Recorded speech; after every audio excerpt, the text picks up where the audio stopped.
Vous avez envie de mobiliser des nouveaux bénévoles.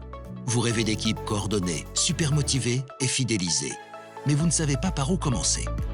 Avec les vidéos simples et éclairantes de la FEP, nous vous proposons un accompagnement pas à pas, inspiré du guide sur l'engagement bénévole.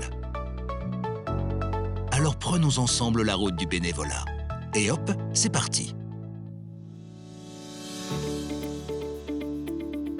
Mobiliser des nouveaux bénévoles, c'est fait. Les accueillir et les accompagner, c'est fait aussi. Et pour le côté administratif et juridique, comment s'y prendre?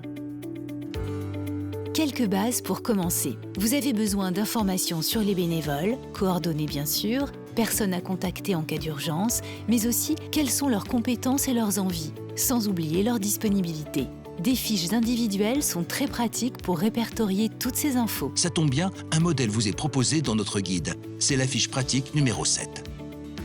Une question fréquente est « Peut-on rembourser les frais des bénévoles ?» Si vous souhaitez et pouvez le faire, pensez à établir une procédure avec les contacts de la personne qui validera la note de frais pour prendre en charge les transports ou les repas. Ou les deux, ça dépend des structures. Pour rembourser vos bénévoles ou leur proposer un abandon de frais, il y a des modèles dans le guide. Ce sont les fiches pratiques 14 et 15. Un point vraiment très important, ce sont les assurances.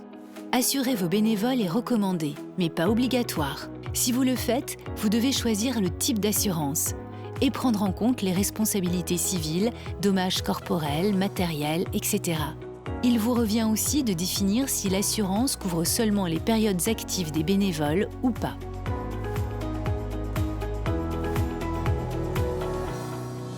Et pour les selfies, on fait comment? Les selfies?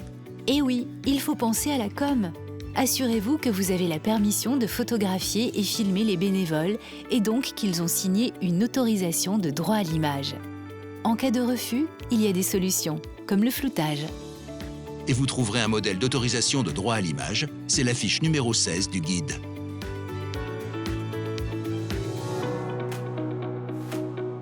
Maintenant, on passe au RGPD. C'est le règlement général sur la protection des données. Des règles qui sont là pour protéger la vie privée et la sécurité, et ça concerne aussi les données numériques, c'est-à-dire toutes les informations sur quelqu'un qu'on peut stocker dans les ordinateurs ou dans les bases de données. Et cela concerne aussi les informations que votre association conserve à propos de ses bénévoles. Alors pour y voir plus clair, la CNIL propose un guide pour accompagner les associations.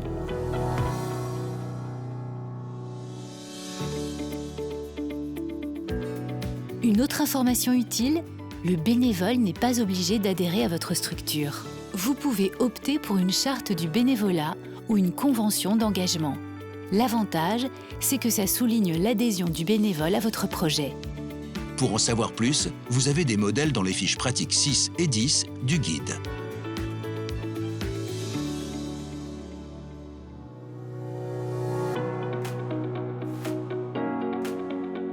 Et une dernière chose à retenir, côté comptabilité cette fois. Vous voulez valoriser les heures de bénévolat? Alors notez qu'il est obligatoire d'intégrer cette information dans vos comptes. Faites-le le plus clairement et le plus lisiblement possible. Pour cela, vous pouvez vous aider du modèle de notre guide. Il s'agit de la fiche pratique 18. Maintenant, à vous de jouer. Et pour vous accompagner, n'oubliez pas de télécharger le guide.